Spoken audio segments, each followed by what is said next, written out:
Thank you. Thank you. Thank you so very much. Welcome. Welcome to another edition, another episode of Twisted Friday Nights. I'm your hostess, Miss Regina Twist. If you're tuning in with us tonight, it's actually a day after Thanksgiving, and you've probably been stuffed completely and copiously by a turkey.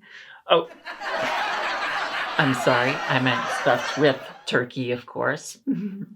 I mean, that'd be kind of gross if the turkey actually kind of got his revenge and was stuffing you instead, huh? But I digress. Anyways, uh, me being the goth girl that I am, I don't really celebrate the traditional Thanksgiving. For me, I celebrate Gothgiving. And for obviously what a purpose of what we're talking about is that me being goth girl, it I celebrate it a little bit differently. I don't eat turkey and I don't eat stuffing and all that. I actually on Giving like to have a big giant taco.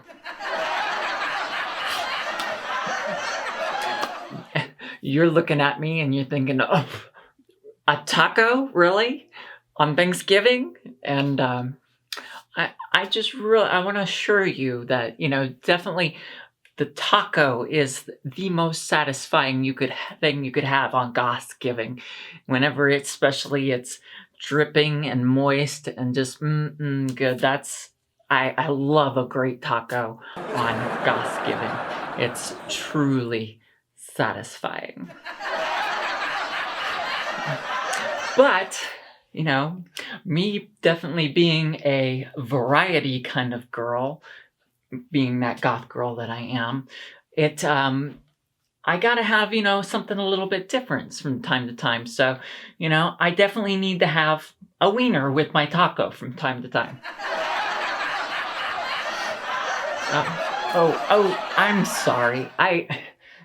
I forget if y'all didn't already know, I'm actually a goth girl that's from Texas, and in Texas we call our hot dogs wieners.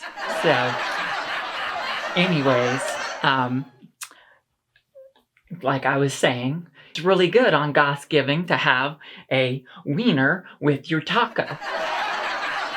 And, there's just really, really nothing better than having a long, plump, bursting wiener that really, really goes well with that taco. I'm telling you, my goodness.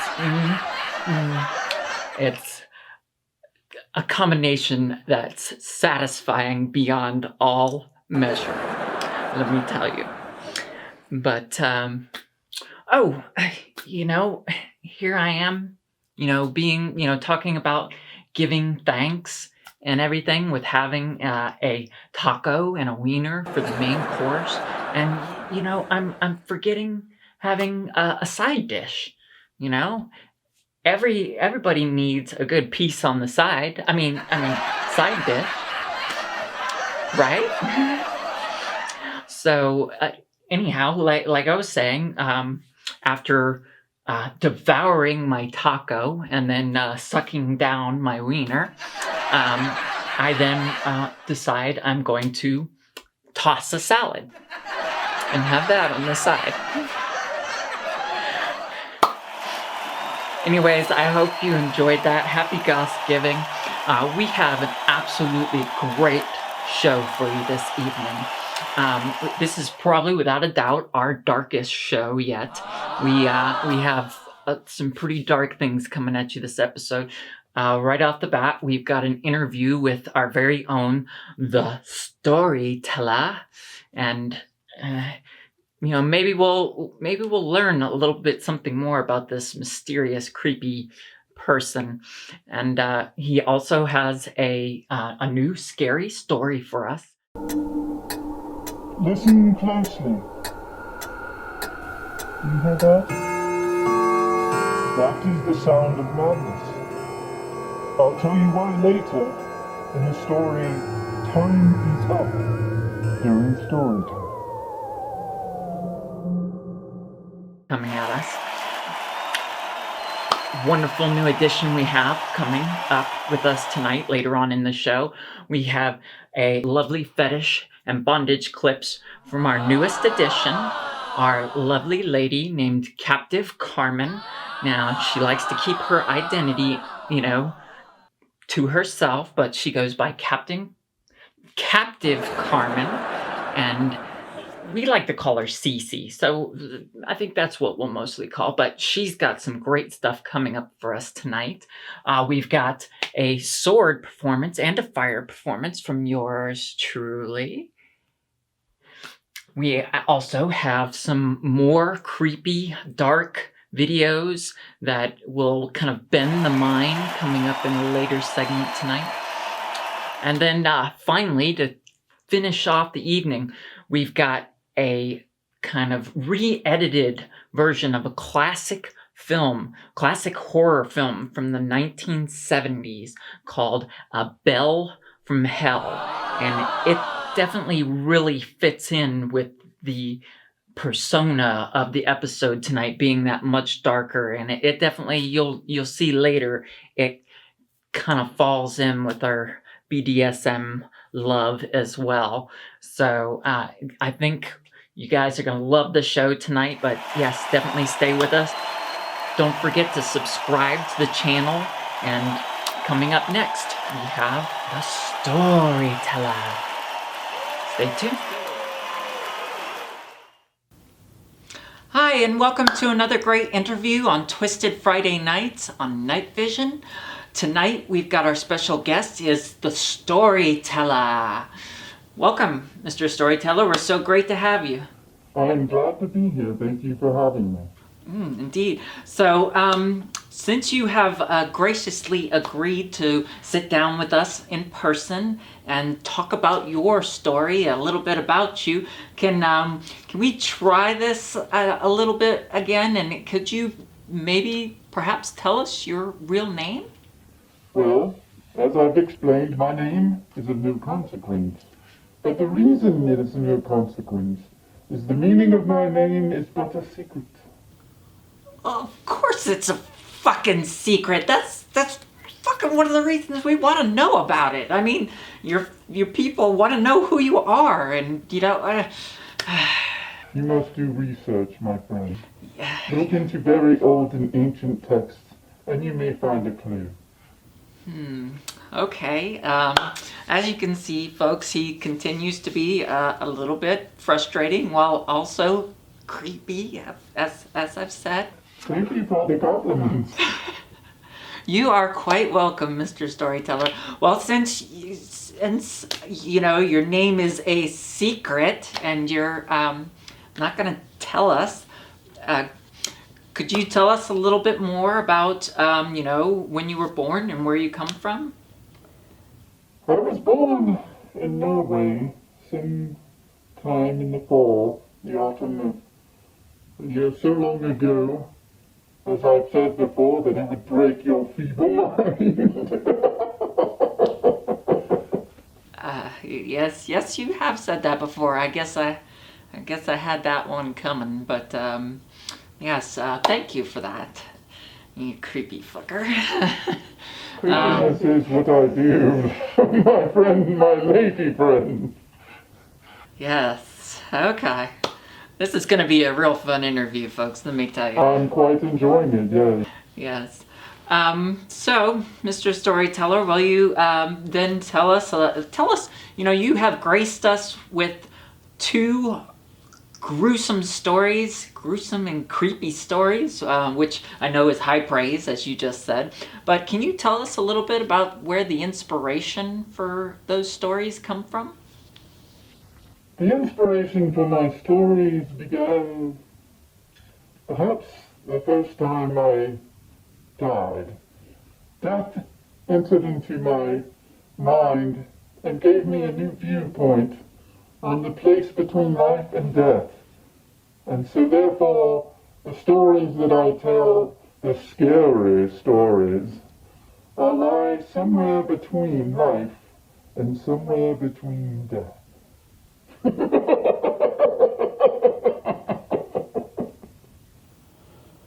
Okay. say about that. So you're saying to understand the inspiration that you've gotten, someone has to die. Well, I've died several times at this point. I've lost count somewhere in the thousands, I believe. You've died 1,000 times? Somewhere in that general ballpark, yes. Oh, jeez. Well, you know, do you have any particular, routine that you do that keeps your longevity going of how you've managed to stay around this long? Well, I used to go out on the boats. I enjoyed being a fisherman at one time, at least. Something about using hooks and pointy things to wrangle in some other being just brought me joy. Wow, yeah. In your travels, did you ever get any crabs? Of course, they're everywhere. Uh, yeah, you didn't get my meaning, but okay. That's good enough. But, obviously our audience can tell, and, I'm seeing it up firsthand. Can you tell us a little bit about, why you wear a mask? Or are you hideously disfigured underneath there? Well, I do not consider myself disfigured or hideous, though that is very generous of you to compliment me. But I do wear the mask because some may find it so, I believe the word would be repulsive.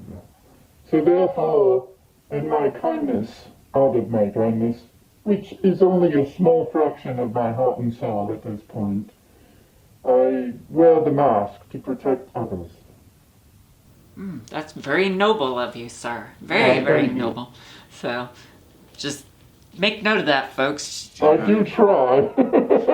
He's wearing the mask for our benefit, so yeah, maybe a little bit disfigured underneath there. So, More than just a little bit, my lady friend. well, I appreciate you, and your fans appreciate you being here, nonetheless. So, on our show, this is particularly a very, very kind of dark show indeed, and Darkness is my favorite. I love the darkness. The more dark, the better. wow, yes, that's what we're aiming for is darkness.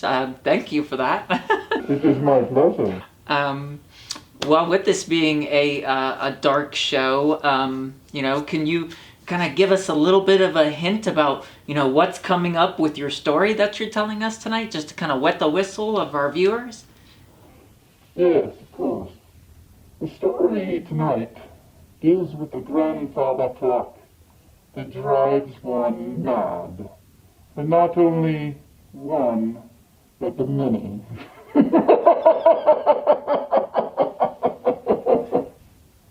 Oh, yeah.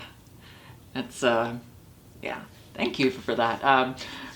But later on our show, we've got some even other darker stuff in the BDSM realm.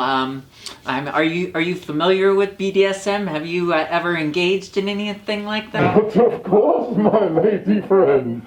I was involved in BDSM before it was used by those letters. Ooh, you want to tell the audience a little bit about that? What have you experienced? What is your favorite type of torture?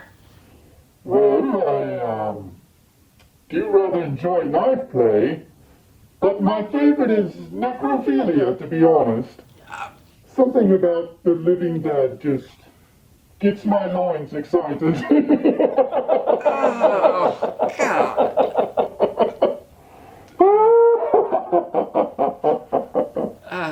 Okay. I think we're gonna close it out with that one right there. But we want to thank you for joining us for this time, Mr. Storyteller. It's always a creepy time. Maybe someday we'll learn your name or more about you. But yeah, thank you again for sitting down with us. Of course, darling. And stay tuned. We've got Mr. Storyteller's story coming right up. My name is of no consequence. I have to say this every week, and yet I keep getting asked what my name is. It is a secret, or at least in meaning. To figure out what that means, you'll have to scroll through the ancient texts. But you can call me the storyteller, and during story time here on Night Vision, I will read scary stories. Tonight's story is called Time is Up.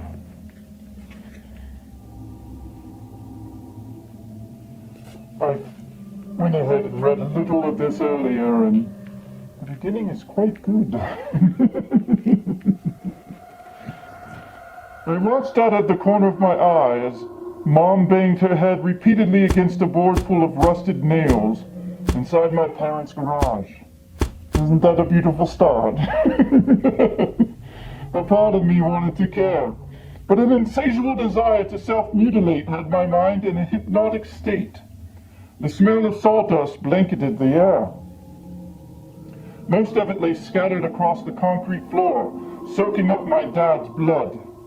I stepped over his mangled body nonchalantly as my 17-year-old eyes zeroed in on a razor blade on Dad's work table. Grabbing hold of it and extending the blade with my thumb, I start slashing my forearms at random with wide, maniacal eyes full of pure madness. Now, if that's not a beginning, then I don't know what is. I didn't want to go at first, but Mom talked me into going when she promised to pick up chicken wings for lunch on the way home. Usually on Saturdays, I slept in ridiculously late because I'd stayed up all night playing with friends on VR, watching Twitch streams or endless YouTube videos. But that morning, Mom knocked on my door just after 11 a.m. to see if I'd join her and my youngest sister Carrie on a trip to a yard sale. Why don't we just go to Goodwill or something? Carrie leaned forward from behind the driver's seat of Mom's sedan. I called shotgun and got to sit up front because Dad had to build a deck for a client. He started his own construction business before I was even born. Carrie sighed with annoyance, angling her 14-year-old neck in a failed attempt to look at Mom in the face from the back seat. Nobody goes to yard sales anymore, Mom. I used to go to yard sales, but I stopped going somewhere around the 1950s.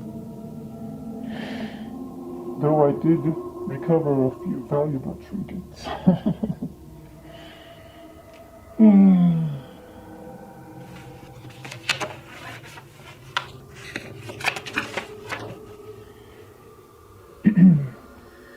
I told you to, it's not a yard sale, it's an estate sale.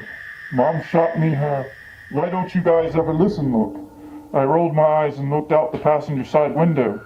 She eyed Carrie through her rearview mirror and invoked the name of her best friend. "I'm sorry, Gummy Bear, but Betty called me early this morning and told me there's a grandfather clock that would look perfect at the end of our hallway. I've always wanted one of those. My grandma had one, but it burned up in the house fire that killed Great-Grandpa. Oh, if I were to die in a fire, that would be so pleasant. That's actually one way I haven't died, out of the somewhere around 1,000 times. What's a grandfather clock?" I turned back in time to see Carrie's face scrunch up. "You'll see when we get there." Mom looked over at me. "You okay, sport? You've been quiet." I stared at her blankly. I'm barely awake. It's not even noon. I had the car clock on the front console. It read at 11:51 a.m. You know I don't do mornings on weekends. Hell, I barely get out of bed to go to school every day. You're telling me. Mom pulled up to an old-looking house up on a hill of a cul-de-sac. There were cars parked along the circular perimeter. Mom parked further down the street. "Your school says if you're tardy one more time, you'll face detention." Mom opened her car door, and we all hopped out.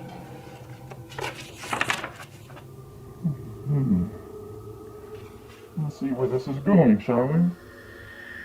As Mom talked to the white-haired old cellar lady running the estate cell, I couldn't keep my eyes off the grandfather clock. Carrie was outside talking to some guy I half recognized from school. Something about the clock gave me the creeps. I felt like it was staring at me. It was tall, about 8 feet high. The cellar lady said it was made of English oak and dated back to the late 17th century, which made it one of the first ever built. I have some very fond memories of the 17th century. Such a pleasant time. Why isn't it in a museum? Mom asked the cellar lady. I'm not really sure, to tell you the truth, the cellar lady answered. I brought in an antique expert to take a look at it. He asked me one question. When I told him the answer, he told me to get as far away from it as possible and left in a hurry. Do you mind me asking what he asked you? Mom asked. He asked me, what happened to the woman who lived here? Mom and I exchanged looks of concern. What did happen? The lady scanned the room, leaned in towards me and Mom and whispered, they died. Some say murdered. Others say it was a mass suicide. My spine tingled at her answer and I swallowed a big knot down my throat. She raised her voice back to a normal level and relaxed herself. I was hired by a distant family member to sell their belongings. The woman eyed the clock. Do you still want to buy it? Mom hesitated but continued with the purchase by handing over her credit card. Why not? What could a clock have to do with whatever happened to that poor family? Is it all right if my husband Dan comes to pick it up later this evening?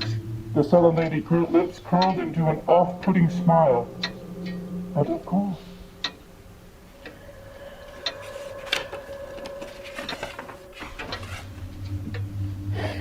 I came home from school one day a few weeks later to see Mom and Dad had moved the grandfather clock into the living room. That's not what bothered me. It was the fact they were sitting on the couch staring at it like someone lost in thought, staring into a fire. Mom, I crept toward my parents slowly. Dad, are you guys okay? No answer. Carrie came bursting in behind me. Mom! Carrie yelled out unnecessarily. I can't believe you told Kara's parents about what happened at the sleepover.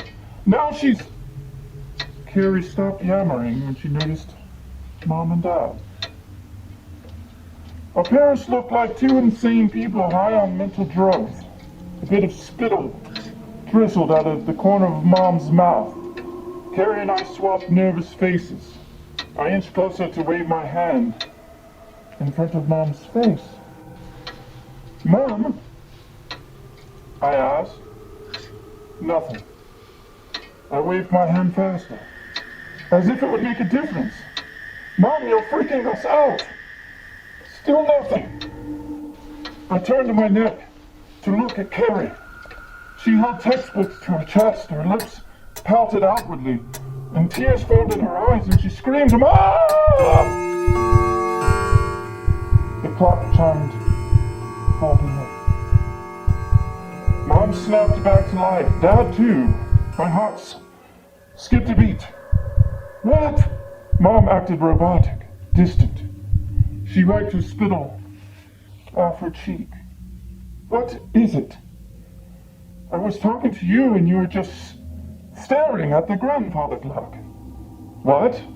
Mom denied what Carrie and I had just witnessed. No, we weren't. Your father and I were just talking about what to do for dinner. Mom turned to Dad. Weren't we, dear? Dad's eyes scanned left and right like he was trying to remember something. That's right. I think we decided on meatloaf, didn't we, huh? Yes. Mom spoke in a flat voice as she got up off the couch and headed for the kitchen. Meatloaf. Perfect. Dad headed straight for the door out to the garage, where he spent most of his time. I'm going to finish cutting planks and nailing up boards. Carrie and I were left alone in the living room. We both eyed the grandfather clock with hatred. Carrie wiped away a tear from her eye and left the room. Wow, that was quite a scene, was it not? I'm brought in by the parents being mesmerized and the oddness and the feeling in the room. Let's continue, shall we? In the middle of the night one night, I went downstairs to grab a late night snack. I stopped short when I spotted Carrie standing inches away from the grandfather clock, and she was staring into it. I flinched upon noticing her. Carrie! I did my best to yell quietly. Carrie! What are you doing?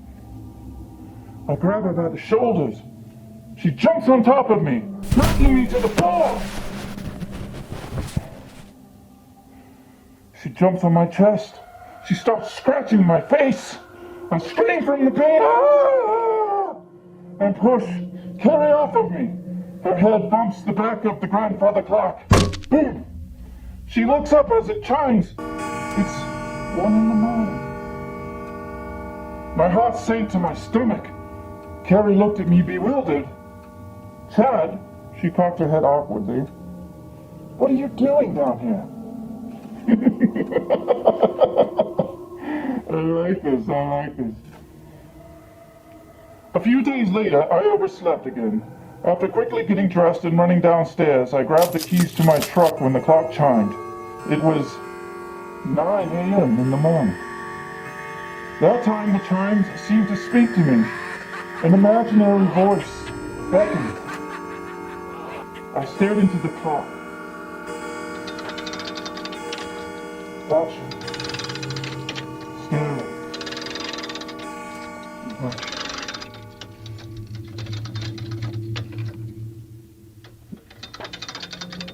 The clock and her gears were working in perfect unison as the pendulum inside swung back and forth. I blinked. Isn't it beautiful? Unbeknownst to me, Dad stood next to me as the clock chimed 12 noon. His voice jarred me awake from a daze. My mouth fell open when I realized I'd stood in front of the clock for 3 straight hours. I looked at Dad with wide, frightened eyes, but he continued talking, not seeming to notice me at all. No mention of the fact I was home in the middle of a school day. His eyes were steadfast on the clock. They call it like clockwork for a reason. Dad, I looked my dad up and down like he was a stranger to me. What are you doing home?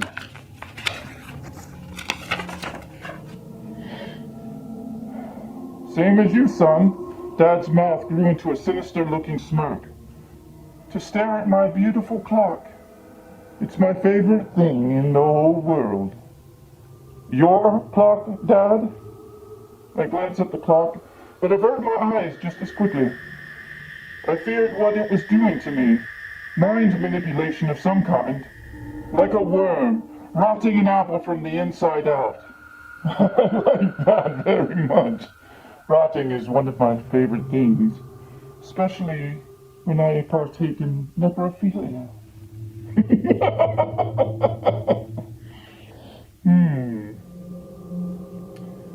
Like a worm rotting an apple from the inside out, and it seemed to be doing the same thing to my whole family. By the way, Dad, isn't it my clock? Dad doesn't answer. I tiptoe around him and left for school. I heard commotion in the kitchen before I'd even entered the house. Dad and Carrie were in the middle of a shouting match. By the time I walked into the kitchen, Dad had a kitchen knife pointed at her. You had your mom pick up from school because you're trying to steal it from me. Dad's face was red as an apple. He danced about with the knife in his hand like a rabid dog protecting its food. I know what you're doing. I came home to see my clock, Dad. Carrie hissed back to the defiant like a defiant cat. This has nothing to do with you. Liar! I watched curiously as Dad launched at Carrie with the knife. Do it!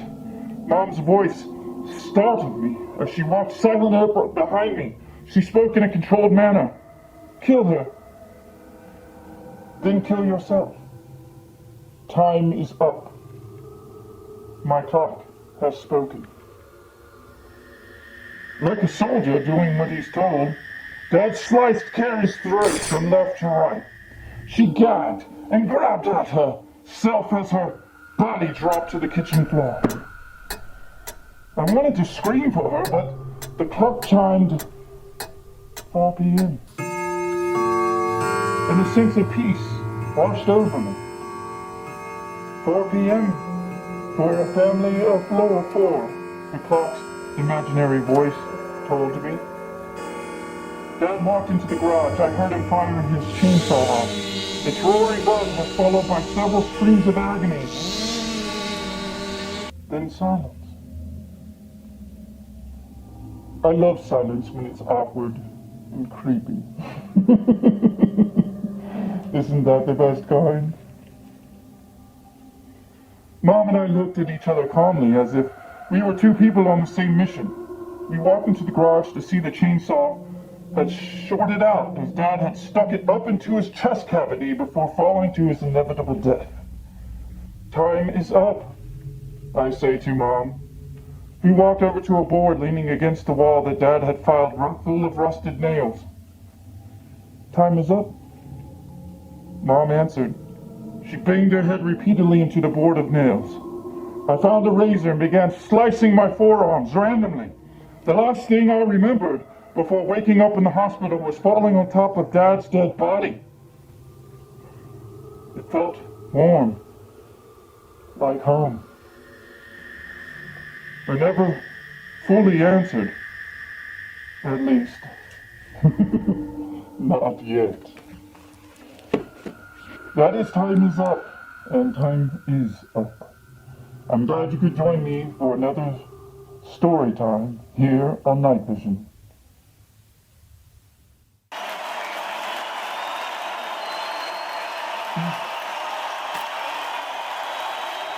Thank you.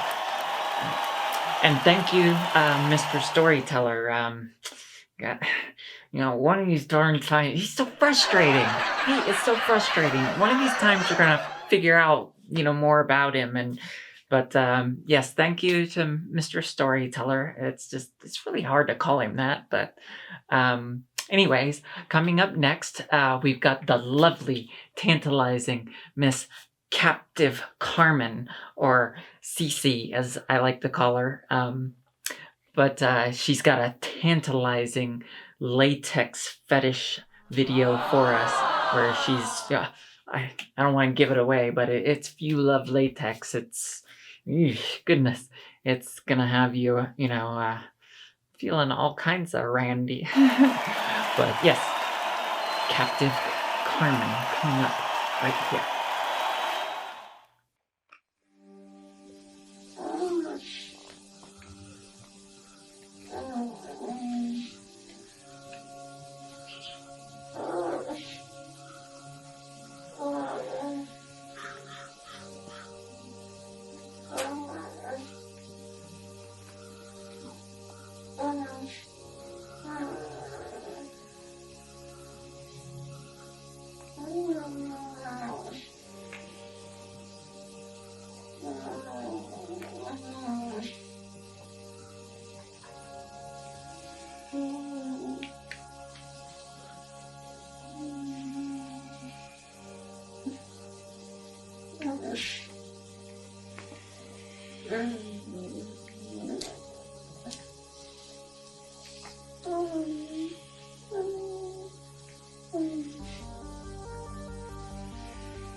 Woo. Oh my goodness. Thank you. Thank you, Cece. Captive Carmen. My goodness. Oh goodness. That really gets the blood boiling. Yes, thank you, Cece. Coming up next, we have a lovely, dangerous sword dance by yours truly. I do like to plug myself a little bit. Yes, I heard what I said. But here we go. Coming at you, sword dangerous dance.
Thank you. I hope you enjoyed that. I just love playing with swords. They're been with me a long time. I've been doing the whole playing with swords and dancing with them since I was a wee little lass, and I love to sheathe the swords too.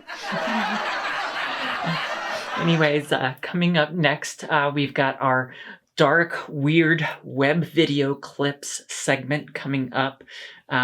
Without a doubt, this first one is definitely strong creepiness factor in it. It is a singing android, but I know that doesn't sound that weird, but trust me, once you see it, the creep factor is just going to be like, just here, let's take a look together. I've seen fantastic. Hey, hey, hey. You've seen fantastic.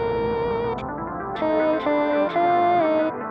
You are fantastic. Hey, hey, hey. I've seen fantastic. Hey, hey, hey.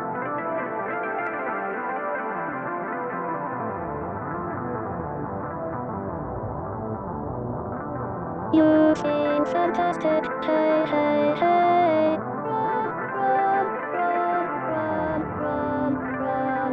Please, me, please, me, please, me, please, me, please, me, please, me. You are fantastic. Run, run, run, run, run.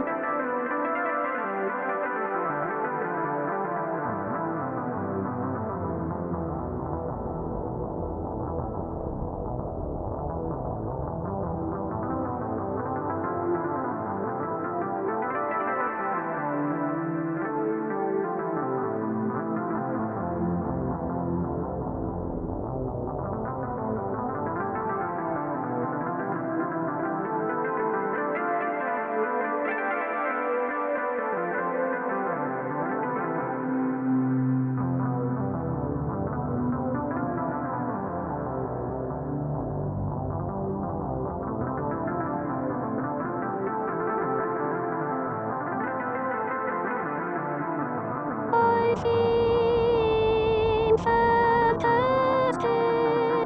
Hey, hey, hey. You've seen fantastic. Hey, hey, hey. You are fantastic. Hey, hey, hey. I've seen fantastic. Hey, hey, hey. I mean, holy shit, right? I mean, I told you it was gonna be creepy. So apparently that's Tara the android, and she's singing "I Feel Fantastic," and then she says, please me," and Tara, darling, let me tell you, if it was that easy to just go around and saying "please me," I mean, we'd all be doing that. But goodness freaking gracious, that was just. And what the heck is up with the fact that 1 minute it's on Tara doing her little song and dance, and then all of a sudden she's upside down on the ceiling, and then there's a zoom in shot of somewhere out in the freaking middle of nowhere woods. It just I mean, yeah, that definitely qualifies as fucking creepy and weird, and yeah, so let that bend your mind for a little bit. Anyways, coming up next, we've got another creepy one, another weird one, and this one,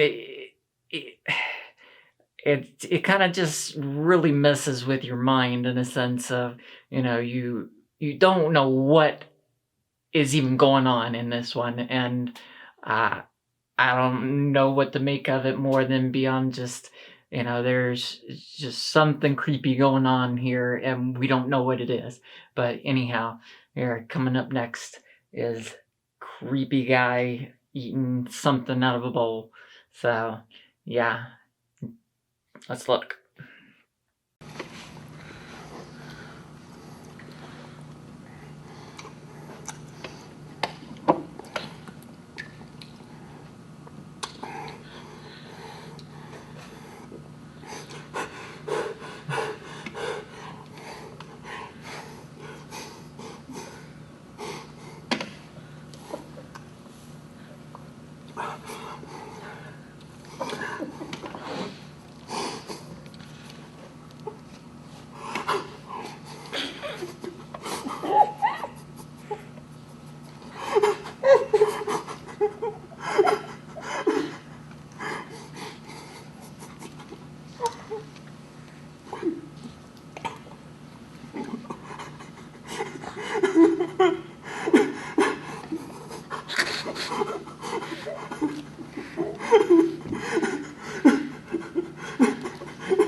What the fuck?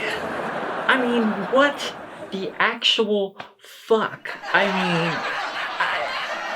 I don't know what words to articulate for that.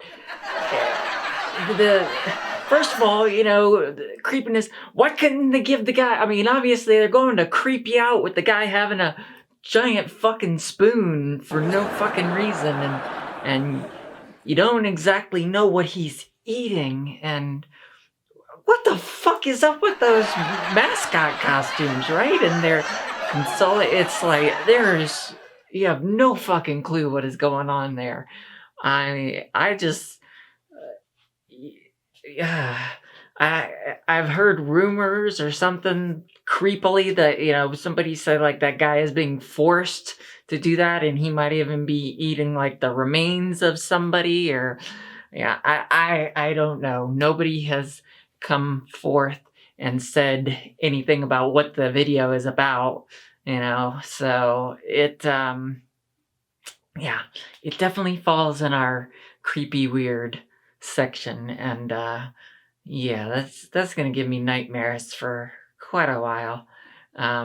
Anyways, we've got one more creepy video. This one looks like two crazy people just sitting around a fire, and I'll let you be the judge of it. Here we go.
That kind of rounds it out with just a level of, what are people thinking? When they create things like this. I would kind of love to crawl into the mind of some of these things, but maybe not. But anyways, that's gonna round out our creepy weird video clip segment. We'll definitely have more of this stuff because there's lots of creepy weirdness out there. Anyways, next I've got one last fire performance from moi for you for this evening. So coming at you next. Here we go. I'm gonna be flaming just a little bit. So enjoy.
Thank you.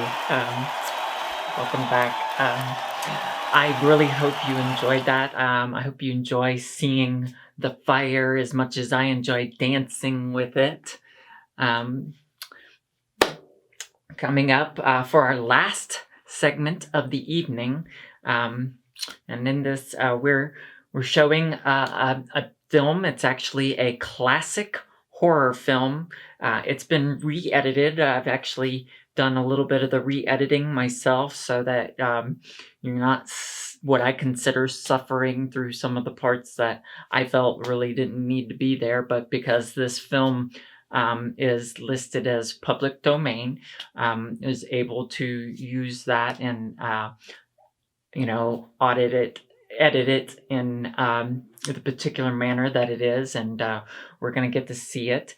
And it definitely falls under some, like I said, part of our darkness kind of evening that we've had, and especially there's elements of creepiness, bondage, and restraint and things like that involved in this film. So let's see Belle from Hell coming up right now.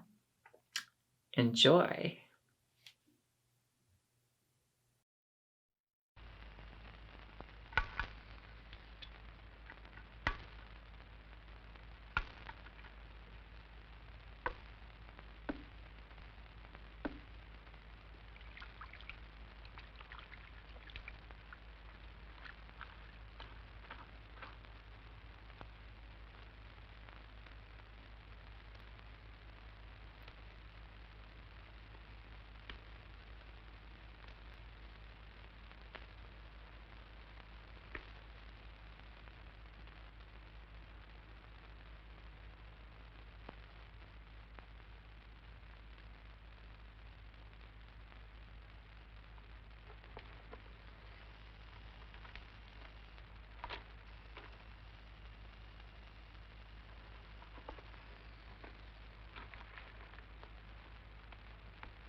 Come in.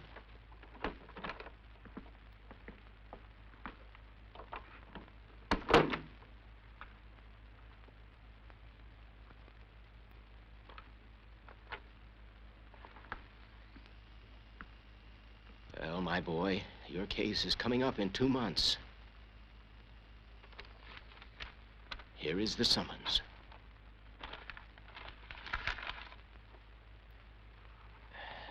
If you suspected we are letting you out on a kind of probation, you're absolutely right. Your aunt and I hope that you can conduct yourself normally. Wait a minute.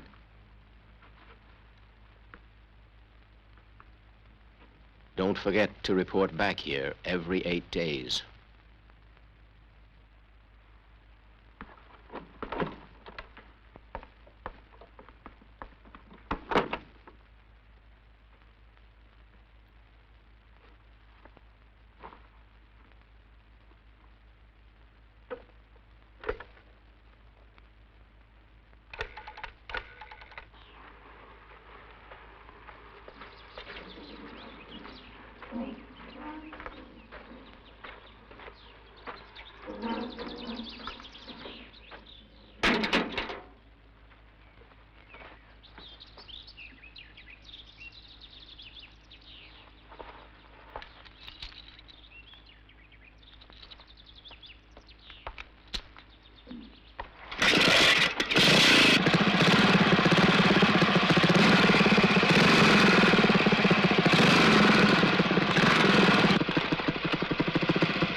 do you want to leave?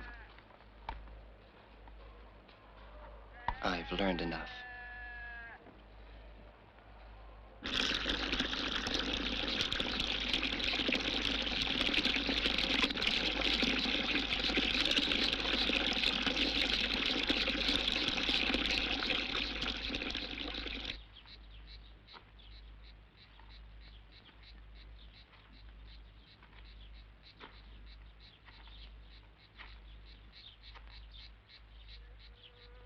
John!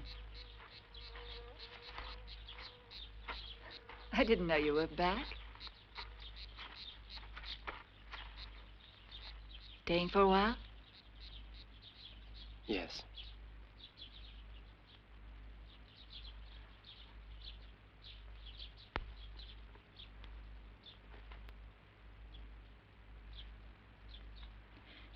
I got married.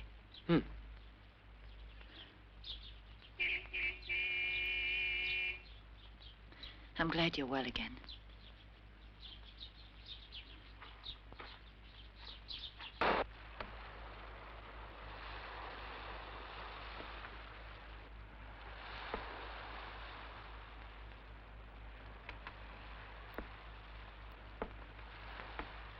I quite understand that you wanted to go home to your mother's house. Only I would have preferred to have you here. 20 miles is a long way, and I know that you would never phone. Do you want your tea with milk or lemon? With lemon. Won't you let me help you? There's no need. I'll be ready in a moment.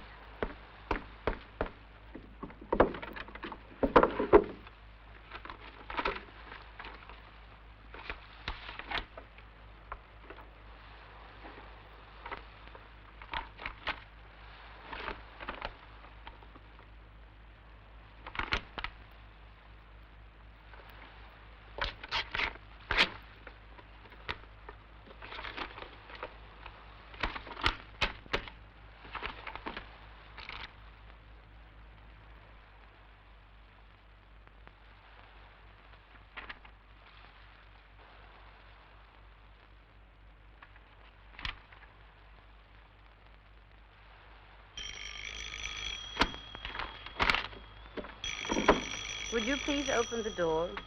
Okay.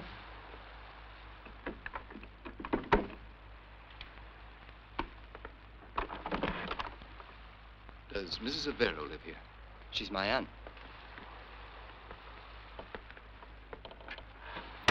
If it's the builder, keep him company while I finish here. Would he also like some tea? No. He says he would. She would be upset if you didn't accept. Have you met my aunt? No, no.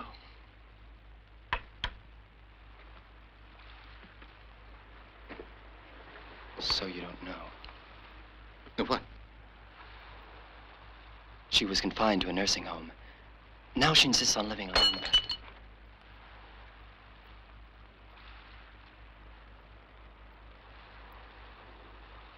Are you cold? A little. I'd love to close that door, but I daren't. No. Why not? A few years ago, her 3 daughters went out of that door to go fishing. There was a very heavy fog. The boat was lost at sea or smashed against some rocks. They never came back.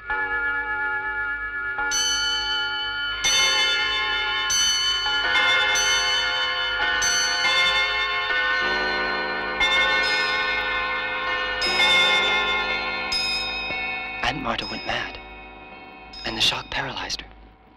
She thinks her daughters will come back at any time, and that they will come back singing, as they used to. Whenever there's a fog, she prepares tea for them. That's why I can't close that door. You understand, don't you? Yes, I think I do.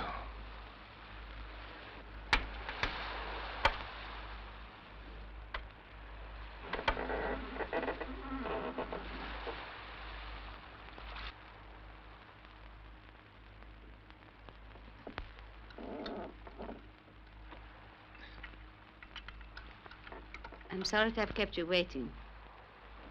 I get clumsy here all the time. This handsome young man is my nephew.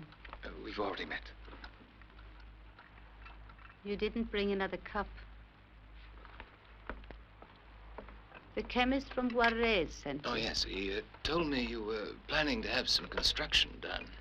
My roof needs to be repaired, and so does the front. My friend spoke very highly of you.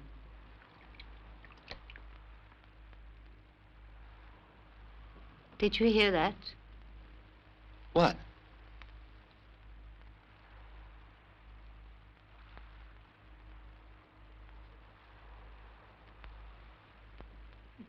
It was probably nothing. My daughters have gone out fishing on the sea. They shouldn't be long now. Does the door bother you? Shall I close it?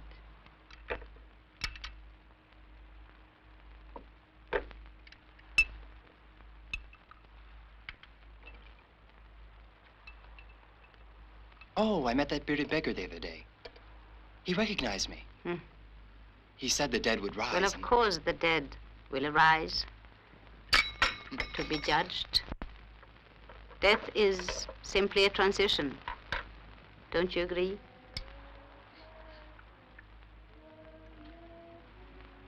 There they are at last.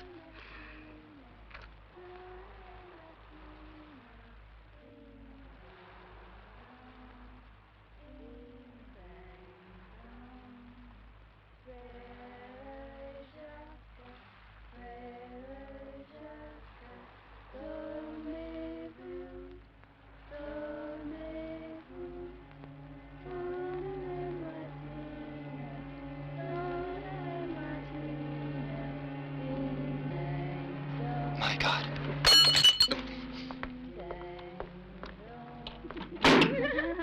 Hang up your coats, wipe your feet. What did you tell the poor man? He's here. He's come back. So I see. You're much thinner. Must have frightened him with one of your practical jokes. I can see you haven't changed. Much taller. And much sadder. He's just the same. Take your foot off the sofa, Esther. What did they do to you in the clinic those 3 years? Did they cure you? Yes. Now I'm completely mad. I believe you. Hello. How's Mr. Supermarket? I prefer that you call your cousin's fiancé by his name. Do you know she's almost pregnant now? Really? When they get married, they'll have 2 more supermarkets. Twins. Do you mind if I tell you I'm not exactly overjoyed to see you? Why have you come? My case comes up the 15th, and... Maria, your tea. I want you to know that I haven't changed. And I'll do anything I can not to have you squander my sister's money. I thought we might meet in my house It first. won't be to try... your house for long. She'll never forgive you for that night. Shut up! When you didn't finish raping. Shut up! Stop it! You didn't I have said stop it! Here's the one who's got problems. He's scared because he doesn't want to go back to the clinic. His problems are ours. The whole family's. I won't go to that house. I don't trust him. I do. We will do whatever is necessary to do. So, what about Tuesday? We'll be there Tuesday. 3 years without seeing you. It was a mistake to let him out.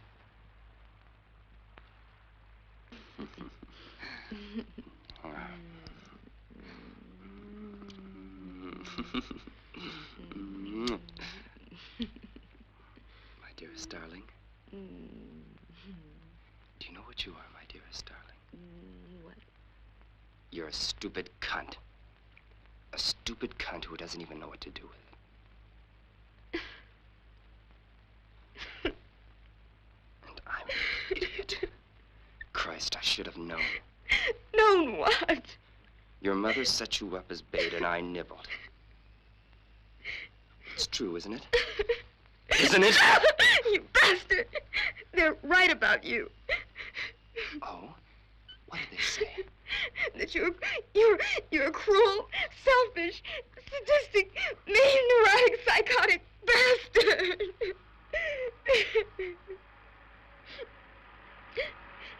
God. I must get away from here. Away from your sick mother and your crazy sisters. You're mad. Maybe.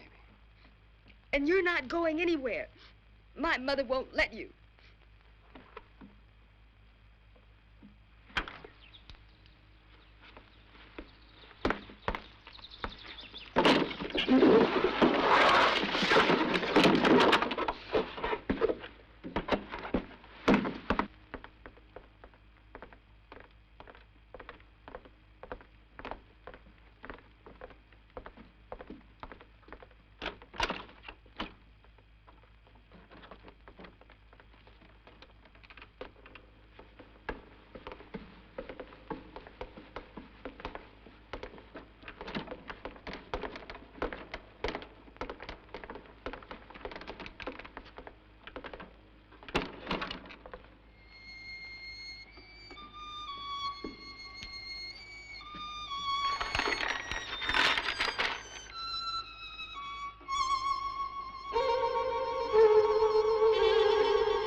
Why aren't you happy?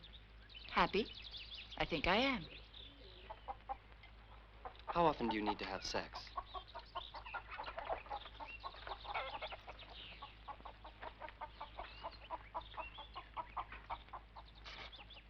You haven't done it with your husband for 3 weeks.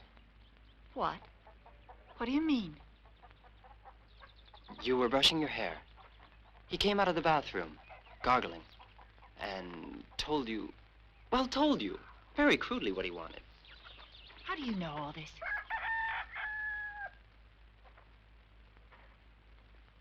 The day I repaired your TV, I hooked a microphone to your bed. Why? It was like having you in my arms. That wasn't nice. I know. I deserve to be punished. Would you like me to stay a week without eating? Or tear out my eyes? Yes. I'll tear out my eyes.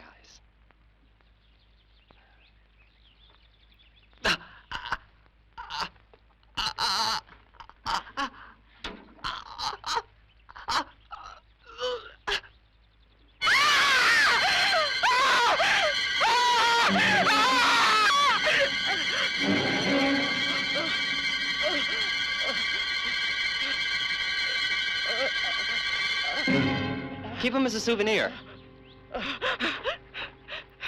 Listen, take it easy. It was only a joke. Look, they're made of glass.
to shine.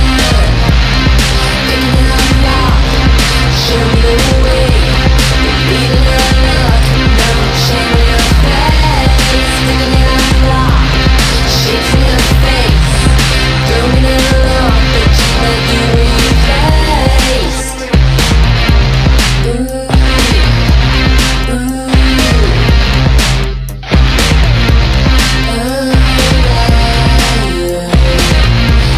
Fate's on fire.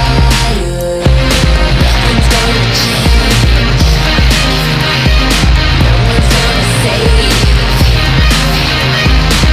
Into your grave. All into pieces. Keep on running till your fate comes down. Fate comes down. Your fate comes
It was just a joke, right?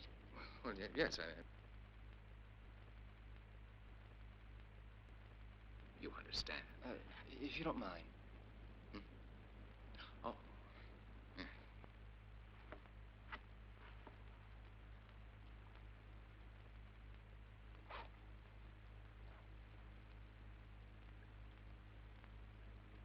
So let's forget about it. I'm sure we can count on you. Of course. And we'll also forget about your wife.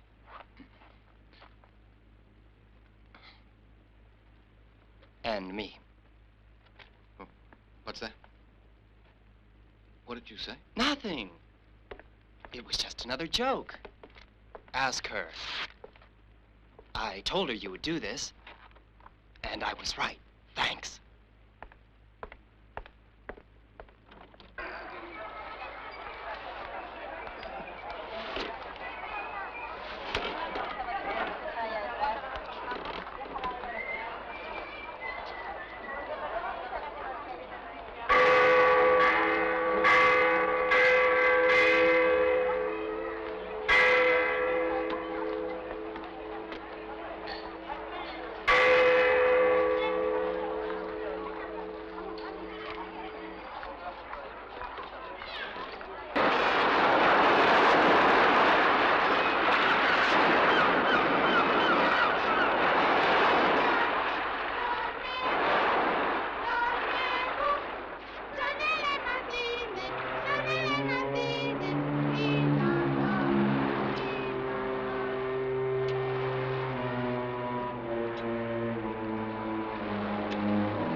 What's the matter?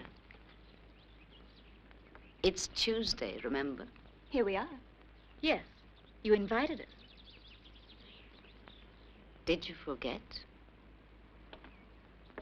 Of course not. Come in.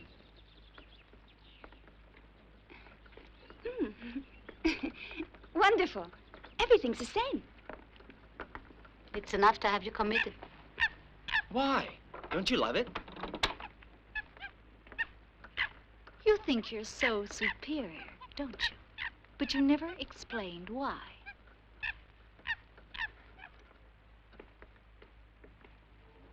Total waste of money. If it weren't for me, there wouldn't be a penny left of your mother's fortune.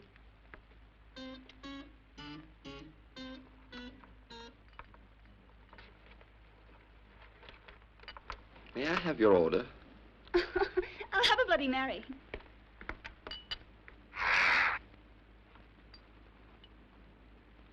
And you, miss?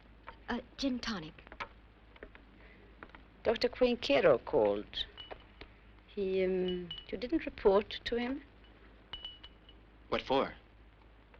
I'm not going back. Well, you're still on probation. Don't forget, John. The other day I was going through your accounts. The first of each month, you transfer 50,000 pesetas to the clinic from my account. Your treatment is very expensive, John. And 100,000 more to Dr. Quinquero personally. Why? What do you think? Perhaps so they could give me extra special treatment. If I'm declared insane, you'll have the money forever, won't you? Your mother trusted me, John, and she named me her executor. I'm not going to get angry with you, but you are being very silly.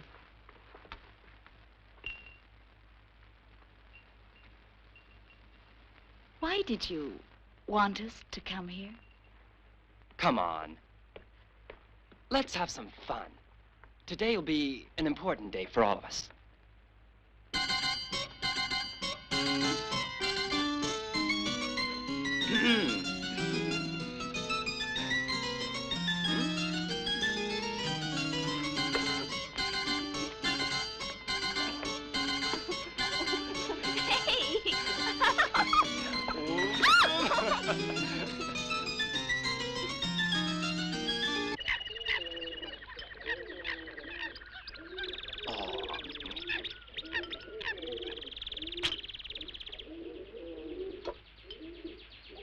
I don't know how you can live with all those animals. I like animals. They're real. They eat when they're hungry. They sleep when they're tired. And they fuck when they're in heat. You've never been in heat, Aunt. It's enough! Did you hear it's enough? Let's go. Sit down!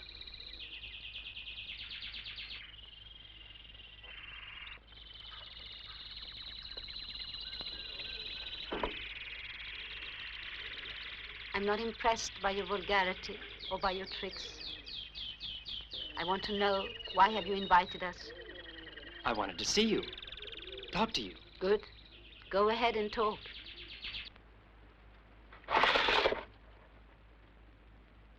It all started 5 years ago, when I went to London. Yes. You were underage, and you ran away without my consent. Did you practice free love? Yes. I want to start, but Mother won't let me. Yet. One thing I know. I hated my mother's money. I wanted to burn it and start all over. And I, as your guardian, stopped you. You do not burn money, you invest it. I was picked up in Hamburg and forced to come back.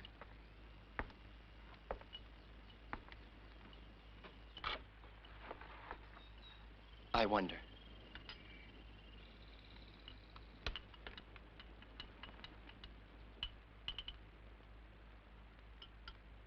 When I used to smile, I remember my mother saying, when a child smiles, we forget he also has a future. I wanted to pick my own future. We heard all about it in the court hearings. Living with prostitutes, running around Europe with drug addicts, etc. Why must your way be the only way? You punished me too hard. You threw me to the lawyers, psychiatrists, and they pounded me, crushed me. You were ill, John, and the judge and the doctors believed that you needed a few months' rest. Treatment. Nobody wanted to punish you, John. And Marta, please, save me. I'll give up everything. The house, the money. I'll do whatever you say. Just give me one thing. What's that? Give me back my passport, and you'll never hear from me again. I swear it.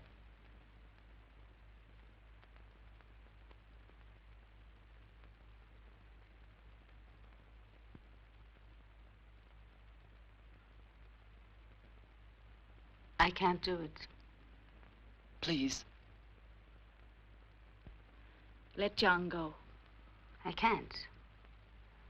If anything happens to him, then they would blame us.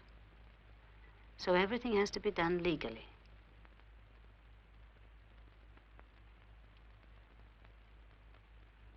Okay, as you wish. Let's begin. John.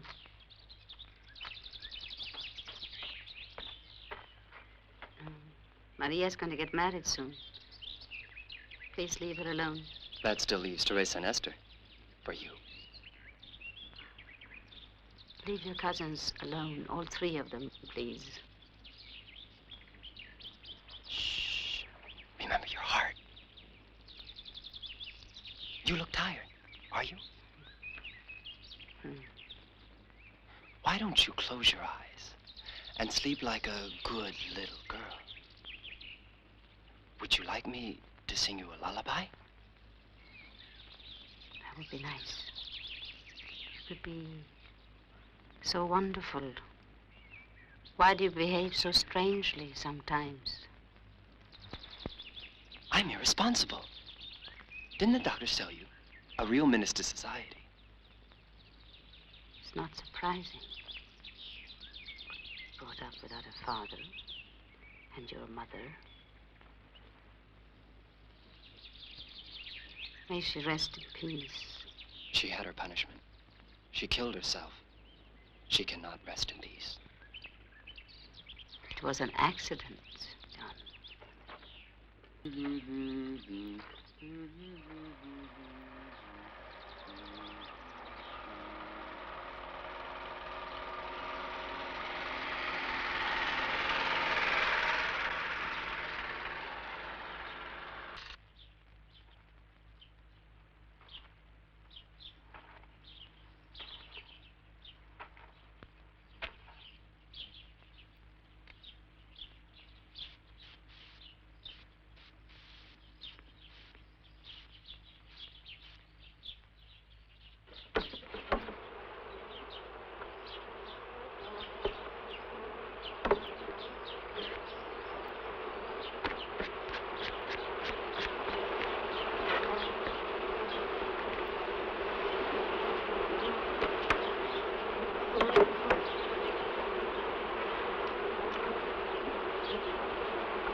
What's the matter? I'm tired. Man is a strange animal. He has a conscience. You're so different now. Dr. Quinquero would change anyone. He destroys you slowly, like a worm inside your brain. And finally you realize there's only dust in your head. Dust. Caress me. Maria would do it better, wouldn't she? You sound like a woman now. Why didn't you marry her? I wanted to show her the Taj Mahal, the temples of Luxor, the China Wall, but she didn't want to come with me. I would have.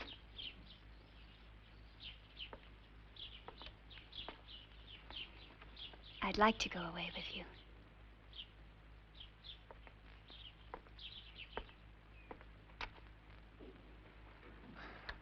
You don't think I'm... No. At least at first I wasn't. But now perhaps I am. I'd like to know. Are you all right? No, I'm not.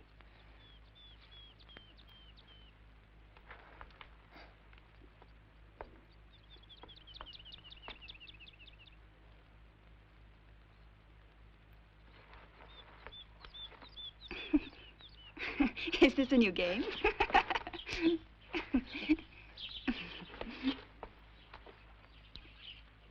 In every tragedy, there's an innocent victim. In this case, you're it. What are you doing? I've got to do it. I've got to do it.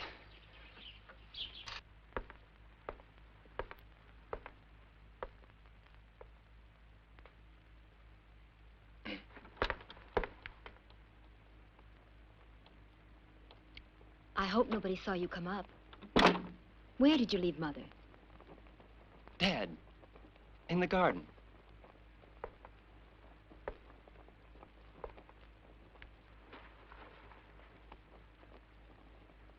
Are you happy? I'm all right. You sure no one saw you come up?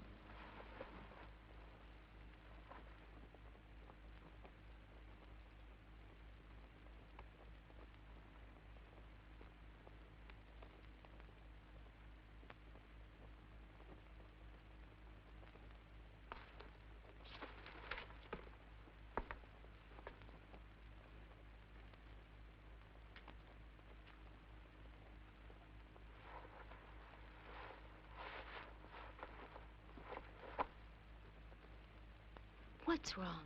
Why? When did this war first begin? At first, I was sure I could stand it. But then, something began to go to pieces in my brain. And something else began to grow. Hatred! It was painful. But when I accepted it, I felt better. Why do you talk like that? Where's my mother?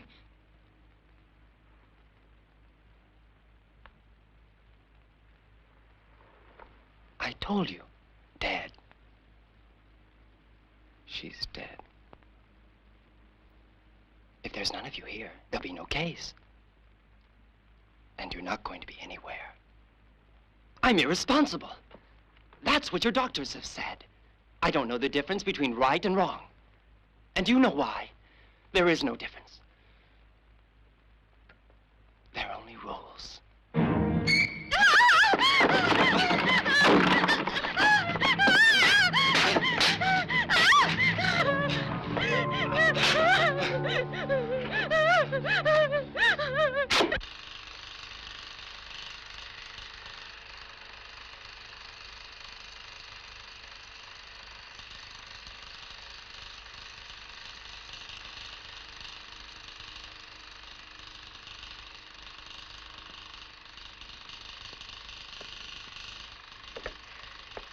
If you think you're scaring me, you're wasting your time. I know you're there.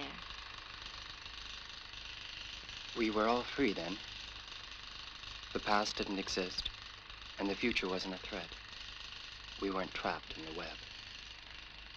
Trapped? How?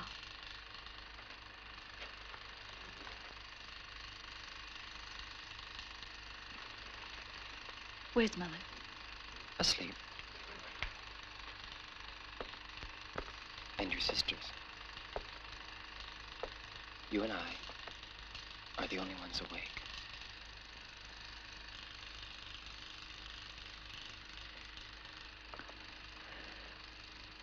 I want you to know one thing.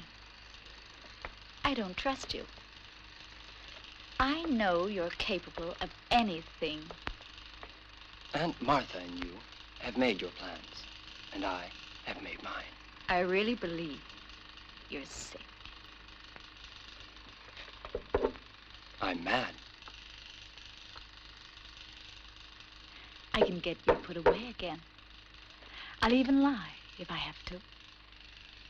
You already lied once. Told them I tried to rape you.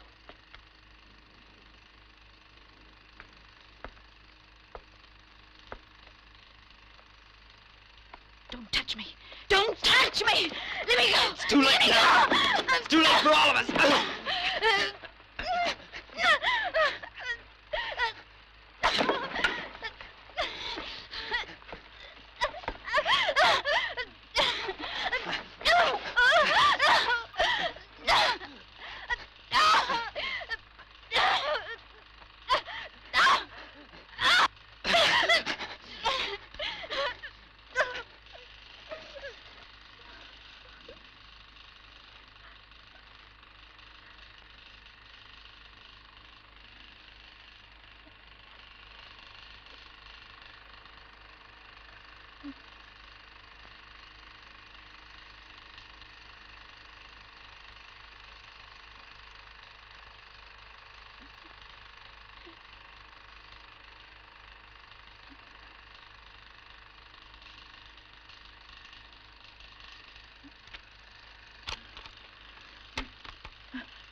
After death, what happens to the skin, to the eyes, to the soft silky hair?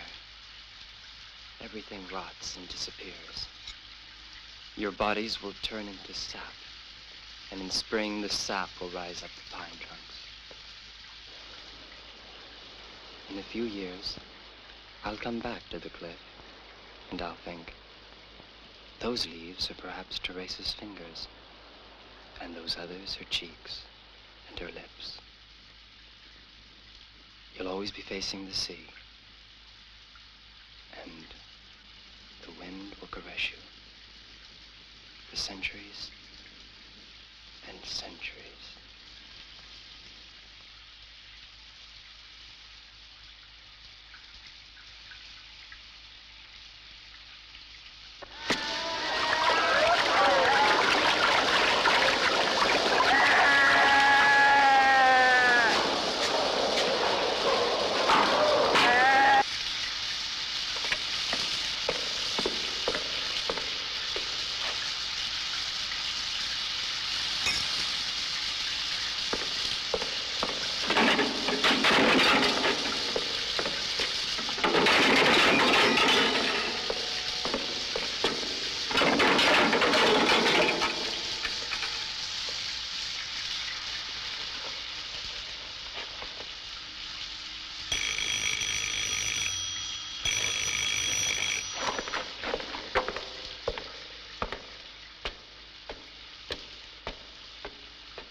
What did you tell my husband? What kind of a bet did you and I make?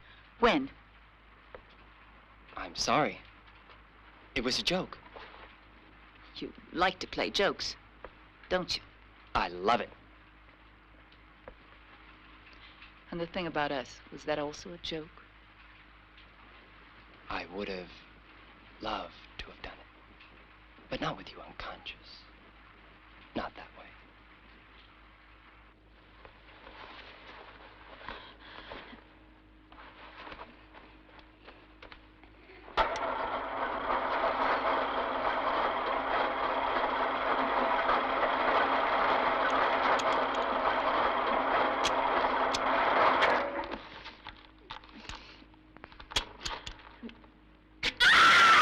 I want to get out!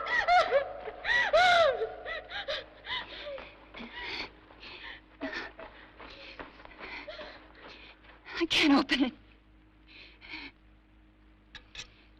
When he comes back, pretend you're trying to escape. I'll kill him myself. I won't let you! He's completely crazy. Can't you see? It's his life or ours. I want out! I want out! I want out! Shut up! You idiot! Tell him to come and see me tomorrow night at 12 o'clock. I'll apologize to him, if that'll make you happy. Now, please go. You shouldn't be here. Please go.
We've installed a new church bell. It weighs 2 tons. And? It'll be rung for the first time tomorrow. To operate it requires a system of counterweights. And you'll be one of the counterweights. What will you tell them? That I ran away? In the end, I couldn't hurt you.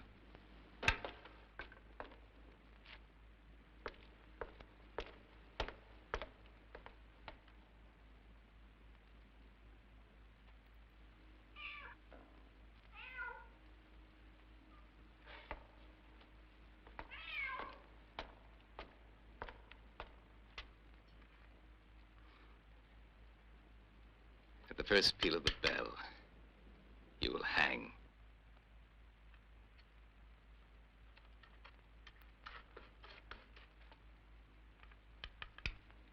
I only want to know one thing. Was I really insane? Or was it Dr. Quinkiro? I must know. Who was right? You? Are you right? A malignant tumor has to be cut out.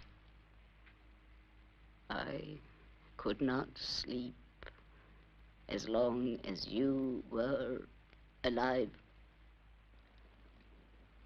You've won. You've always won. May you all sleep in peace.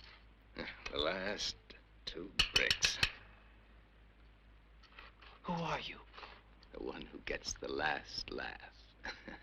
Now, don't you think that's funny? You may leave here, but I promise you, I'll have the last laugh.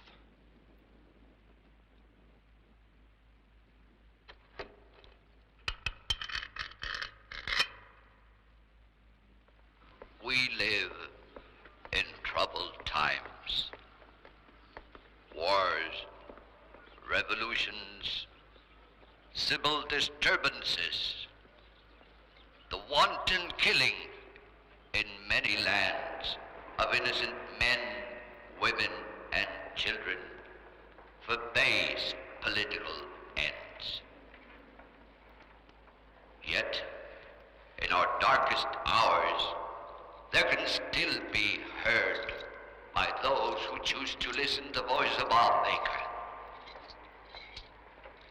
God speaks to us every moment of the day and of the night.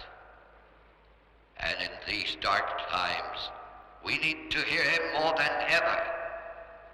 I thank all those who have made their contributions so that this church may have this new bell, which will carry the voice of our Lord to more distant places, which will command the attention of all those who do not wish to listen to it. God bless you all. In nomine Patri et Filii et Spiritus Sancti. Amen.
Esther?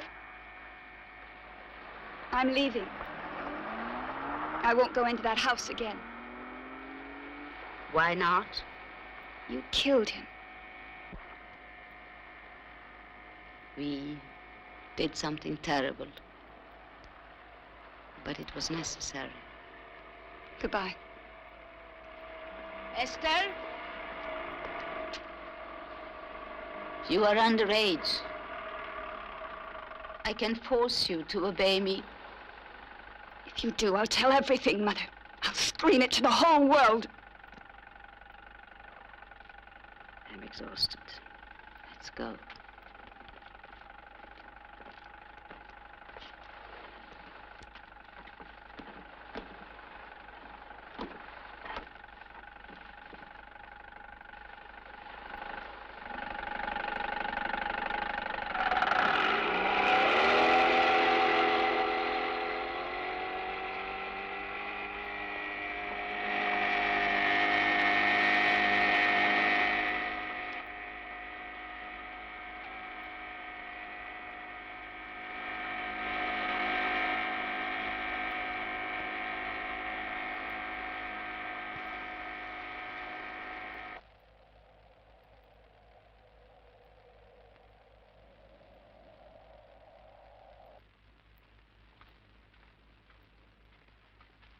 Getting foggy again.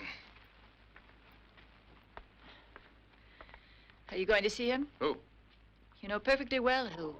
He wants to give you an explanation. No, it won't be necessary. I think our neighbors finally left us alone. Why?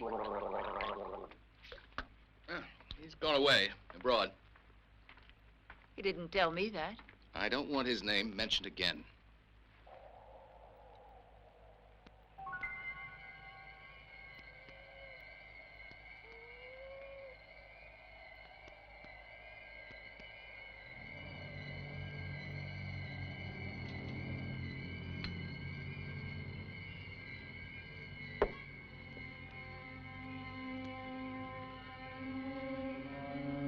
Didn't you say he'd gone away?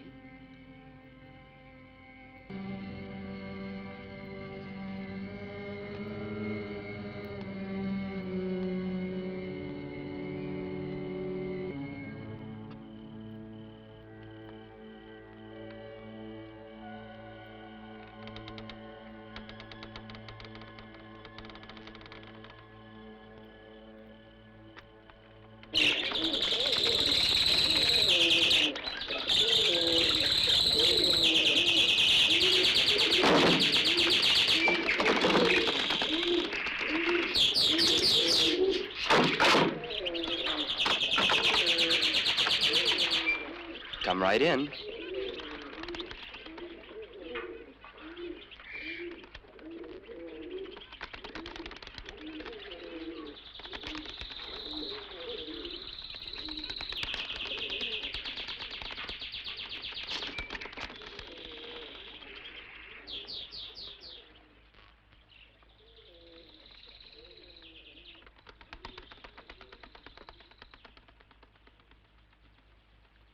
Over here.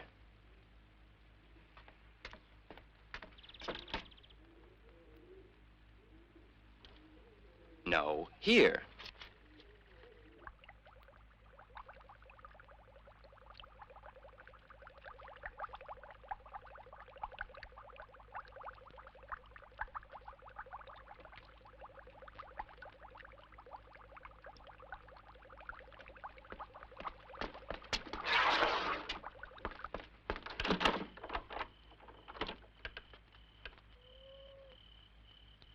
I'm waiting.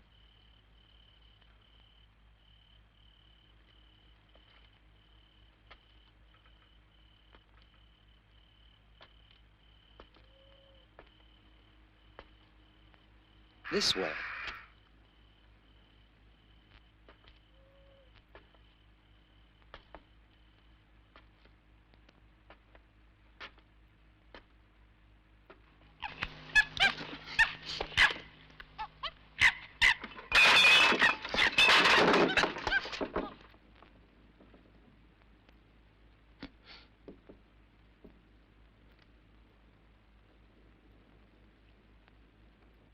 Come on.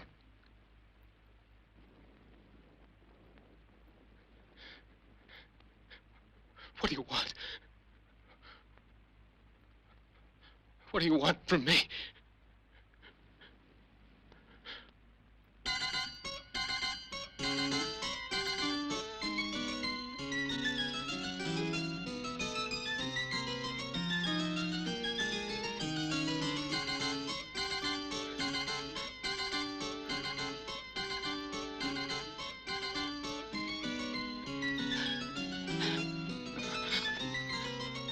How could you get out? How could you? Answer me. You can't be here. You can't!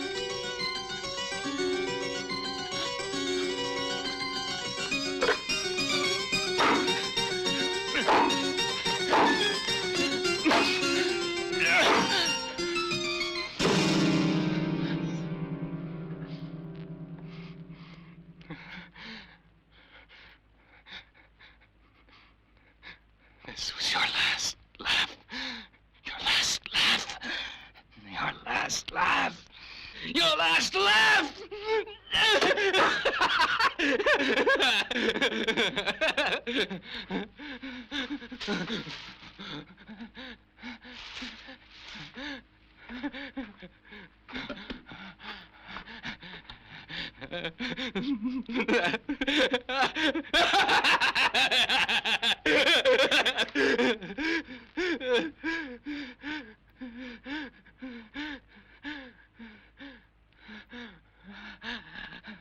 This was your laugh.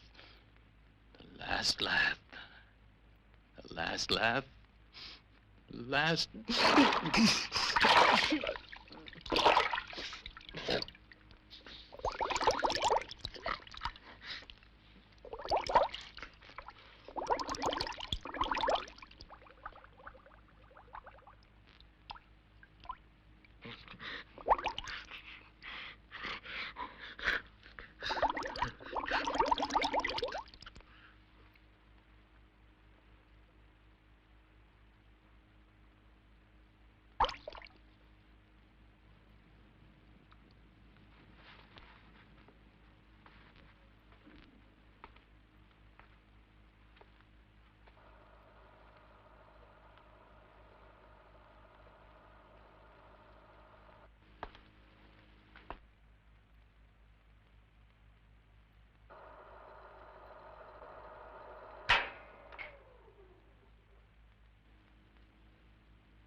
Thank you so much. Just what a fucked up film that is. But that's kind of many of the reasons why I chose it. It hits all of those really dark features of the human psyche in many ways, and like I said earlier in the show, it kind of displays the different style that came out of the 1970s filming, and you got that eerie feel of how they brought it all together. Certainly a lot of those certain looks aren't even thought of or used in cinema today, but thank you so much for joining us tonight on Twisted Friday Nights. I hope you enjoyed everything that you saw, and be sure to subscribe to us and We love to have your patronage and definitely continue to enjoy the show. And we look forward to bringing more eerily and dark gothic themes and entertainment to you in the future. So thank you for joining us tonight, and I hope we see you again in the next episode. Take care.